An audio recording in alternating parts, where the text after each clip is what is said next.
जय हिंद, नमस्कार। मैं मोहन पाठक और आज बात करने वाले हैं उन दो धुरंधरों के बारे में जिनसे हमारे देश का मान सम्मान और देश की स्पेस एजेंसी जो है हमारी इंडियन स्पेस रिसर्च एजेंसी है, जिसके ये कर्ता धर्ता रह चुके हैं और एक लोग तो अभी वर्तमान में हैं और जिनके नेतृत्व में चंद्रयान बड़ी ही सफलता से साउथ पोल पर लैंड हुआ था। लेकिन इस चंद्रयान को लेकर भी जो चंद्रयान 2 था, जो विफल हो गया था, सफल नहीं हो पाया था, उसको भी लेकर चर्चाएं की गई हैं और इन सारी चीज़ों को लेकर अब लगातार विवाद बढ़ता जा रहा है। और उसके बाद जो एस सोमनाथ हैं, उन्होंने अपनी ऑटोबायोग्राफी को धीरे से वापस कर ली है, यानी कि अब उसको जो पब्लिशिंग हो रही थी, जो छप रही थी किताब, अब उसको रोकने का फैसला लिया है। क्या है पूरा मामला, इस पर थोड़ा विस्तार से नज़र डालेंगे और साथ ही साथ हम उसकी भी चर्चा करेंगे जिसकी चर्चा करनी चाहिए चंद्रयान 3 के बारे में। जिन्होंने अभी तक चंद्रयान 3 के बारे में नहीं जाना है तो आज इस वीडियो के माध्यम से वो चंद्रयान 3 को भी जान लेंगे और चंद्रयान 2 को भी जान लेंगे। बात करते हैं इसरो चीफ एस सोमनाथ, शनिवार 4 नवंबर की बात है। ये अपने ऑटोबायोग्राफी, जिसे हम आत्मकथा के नाम से जानते हैं, जिसका नाम है नीलाऊ कुडीचा सिंहगल। फिर से सुनिएगा, नीलाऊ कुडीचा सिंहगल। ये जो है, अगर इसका हिंदी रूपांतरण करें इसके नाम को, तो इसका मतलब हो जाएगा शेर जो चांदनी निगल गए, यानी कि जो शेर है वो चांदनी जो रात होती है उसकी चांदनी को निगल गया। ठीक है, तो इस किताब की जो पब्लिशिंग है अब ये वापस ले रहे हैं और एक न्यूज एजेंसी है आन मनोरमा। ठीक है, इसके हिसाब से जो इसकी जो रिपोर्ट आ रही हैं उसके अनुसार ये कह रहे हैं कि इस बुक में सोमनाथ ने ये बात बताई है कि उनका जो प्रमोशन था वो भारतीय स्पेस एजेंसी के जो पूर्व चीफ के सिवन थे, उन्होंने रोका था और वो ये नहीं चाहते थे कि ये जो एस सोमनाथ है वो इसरो में बने रहें। और इसी बात को लेकर बात अब बहुत ज़्यादा बढ़ चुकी है और इन्हीं चीज़ों को लेकर विवाद बढ़ गया है। सोमनाथ ने अपनी किताब में चंद्रयान 2 की जो नाकामी है उसका भी जिक्र किया। उन्होंने ये बताया कि चंद्रयान 2 जो है जल्दबाजी के कारण फेल हो गया था।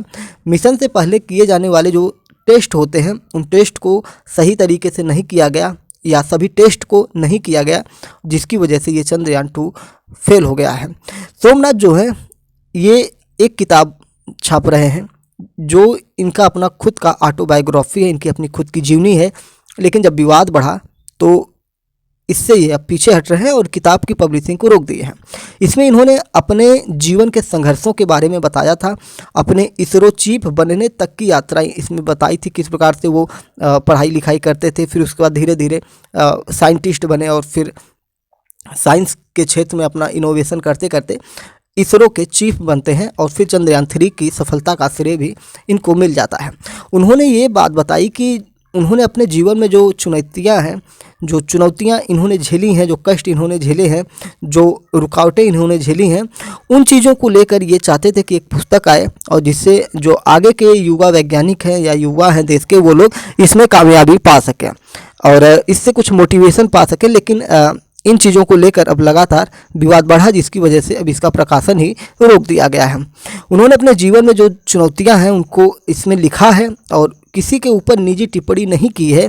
ऐसा इन्होंने बताया कि उन्होंने किसी के पर्सनल, किसी से, ये किसी इंसान के खिलाफ नहीं है। और इसमें इन्होंने ये भी बताया कि जो एस सोमनाथ की अगुवाई में चंद्रयान 3 लॉन्च किया गया है ये पूरी तरह से कामयाब रहा है। उसके भी किस्से इन्होंने इस किताब में लिखे थे। खैर, अब किताब रुक गई है तो इसमें क्या क्या और चीज़ें थी, इनके संघर्षों की कहानी क्या थी, ये तो अब बाद में ही पता चलेगा जब किताब फिर से आएगा।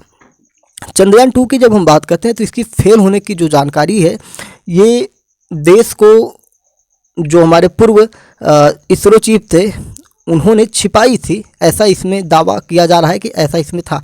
इसमें कहा गया है कि सोमनाथ ने कहा कि चंद्रयान 2 के फेल होने की घोषणा के समय जो गलतियां हुई थी वे छुपाई गई थी। लैंडिंग के समय जो कम्युनिकेशन सिस्टम होता है चंद्रयान के साथ, वो इसरो का फेल हो गया था और ऐसे में साफ था कि जो लैंडिंग थी वो क्रैश लैंडिंग होने वाली है। लेकिन जो पूर्व चीफ थे उन्होंने इस बात को छिपाई, बजाय लैंडर के साथ संपर्क स्थापित नहीं किया जा सकता, ऐसी उन्होंने घोषणा की थी। यानी कि इनका कहने का मतलब है कि जब मिशन चल रहा है तो उस दौरान आप झूठ या किसी तरह की बातों को इनडायरेक्टली नहीं बता सकते हैं। जो चल रहा है उसी चीज़ को बताना चाहिए और इससे संस्थान में पारदर्शिता आती है।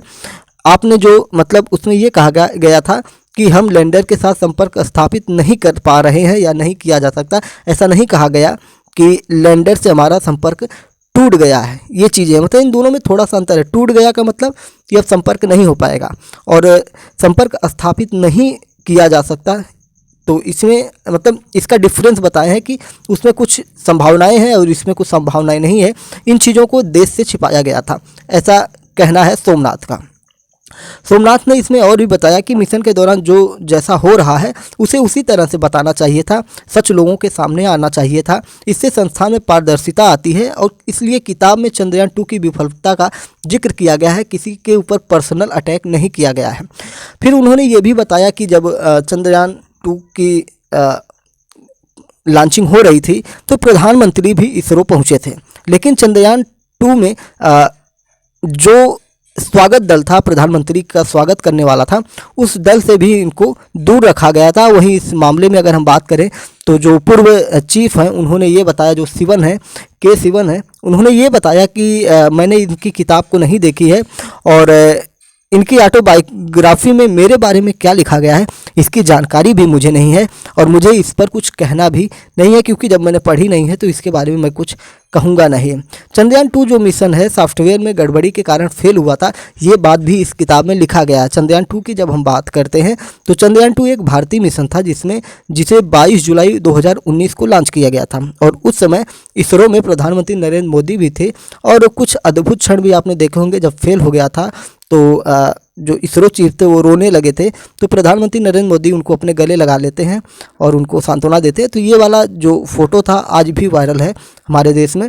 तो इसका जो 22 जुलाई 2019 को लॉन्च किया गया था, इसका उद्देश्य चंद्रमा पर एक आर्बिटर, लैंडर और रोवर को भेजना था। इस मिशन में आर्बिटर चंद्रमा की कक्षा में प्रवेश कर गया था, लेकिन रोवर और लैंडर चंद्रमा पर सफल लैंडिंग नहीं कर पाए थे, और इसरो के मुताबिक एक सॉफ्टवेयर में गड़बड़ी के कारण रोवर और लैंडर अपना रास्ता भटक गए थे और चांद की सतह पर जाकर टकरा गए थे। अब हम बात करते हैं चंद्रयान 3 के बारे में। चंद्रयान 3 की जो सफलता थी उसके बारे में अगर हम बात करते हैं तो चंद्रयान 3 जो था ये 23 अगस्त 2023 में ये लॉन्च किया गया था, और चांद के साउथ पोल, मतलब लॉन्चिंग की बात नहीं कर रहे हैं हम, उसकी बात कर रहे हैं कि जब चंद्रमा की सतह पर ये उतरा था।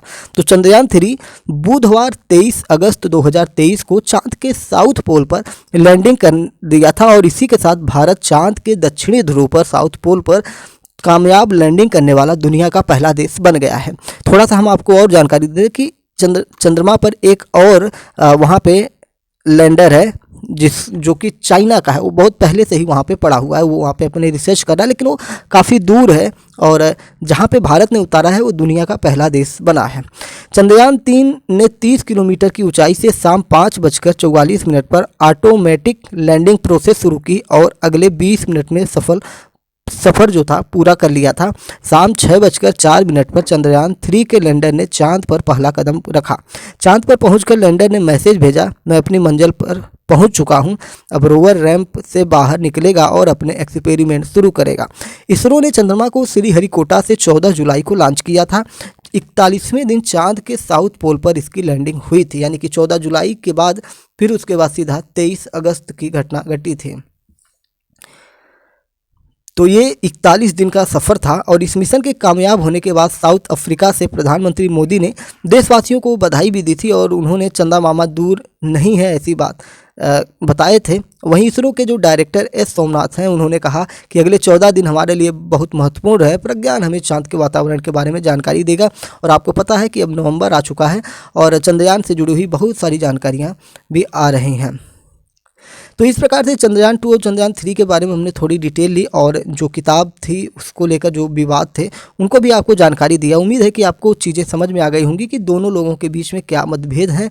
और आपको पता है कि हर एजेंसी हो, कुछ भी हो, अगर वहाँ पे दो कंपटीटर होते हैं तो उनमें अब विवाद होना तय होता है। बाकी कुछ लोग छिपा ले जाते हैं और कुछ लोग बता देते हैं, भले ही उनके बताने का तरीका अलग हो। जैसे यहाँ पे आप देख रहे हैं कि जो एस सोमनाथ हैं, इन्होंने अपनी ऑटोबायोग्राफी में ये चीज़ें बताई हैं, और उनके दिल में जो था वो सारी चीज़ें इसमें बताने की कोशिश की है, किस प्रकार से उनका प्रमोशन रोका गया, प्रधानमंत्री से दूर किया गया। तो इन सारी चीज़ों को लेकर अब कहीं ना कहीं के सिवन जो हैं उनको दर्द का एहसास हो रहा होगा कि उन्होंने भी कुछ गलती की रही होगी, अगर ऐसी बातें सच निकल रही हैं या उनके भी कुछ अपने रूल रेगुलेशन रहे हो या उन्हें एस सोमनाथ पे विश्वास न रहा हो कि ये जो चीफ बनकर अच्छा काम नहीं कर पाएंगे। खैर भविष्य तय करता है कि कौन अच्छा काम करेगा कौन बुरा काम करेगा, तो इस प्रकार से चीज़ें आप खुद तय नहीं कर सकते हैं, लेकिन आपको तय करने का अपना जो अपने विचार होते हैं उनको आप तय कर सकते हैं। तो हमारे लिए तो दोनों महत्वपूर्ण है, चाहे केसीवन हो चाहे एस सोमनाथ हो।